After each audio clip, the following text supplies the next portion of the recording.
Notre cimetière est dans notre jardin. Comme les moines sont dans le jardin du monde, nos frères se retrouvent dans le jardin des moines. Et donc, le jardin qui est là, c'est notre cimetière. Alors, si vous voulez, comme vous ne me croyez pas vraiment, on va aller voir nos 22 frères qui reposent en paix là, déjà dans notre jardin, chacun avec sa pierre tombale. Chaque année, normalement on le fait au 2 novembre, mais ici en Amérique c'est un peu froid, alors on a décidé de le faire le 11 juillet.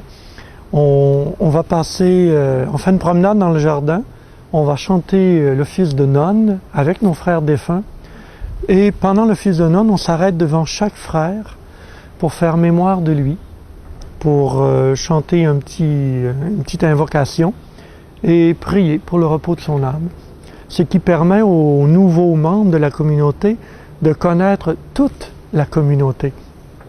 Pas seulement ceux qui sont présents sur cette terre, mais aussi ceux qui sont présents déjà dans les cieux. Donc là, ils connaissent toute la communauté et c'est moi qui fais la présentation des frères. Donc à chaque fois, on en profite pour rappeler un petit quelque chose sur le moine, pour que les nouveaux sachent qui c'est le bon frère Élie, pourquoi vous l'appelez comme ça et qu'est-ce qu'il a fait.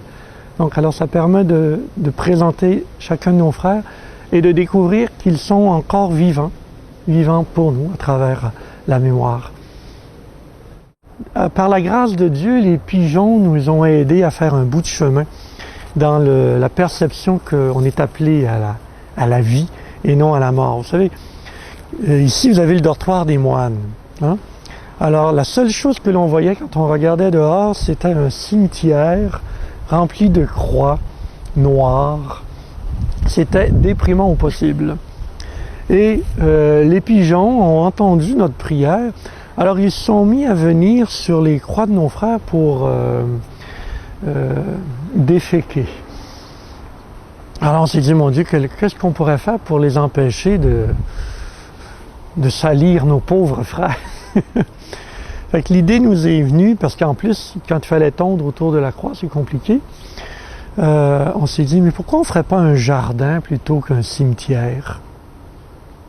Pour que nos frères qui ont travaillé toute leur vie à la beauté de nos jardins puissent rester dans le jardin et en profiter comme nous. Alors on a enlevé les croix, on a mis les pierres tombales qui sont partout, tout le tour, avec la grande croix là, qui est là pour nous rappeler que c'est le cimetière, mais que c'est un cimetière maintenant qui parle de vie, qui parle de beauté, qui parle de repos, de détente, et qui est beaucoup plus joyeux que de voir ces sombres croix noires qui nous rappelaient les fins dernières.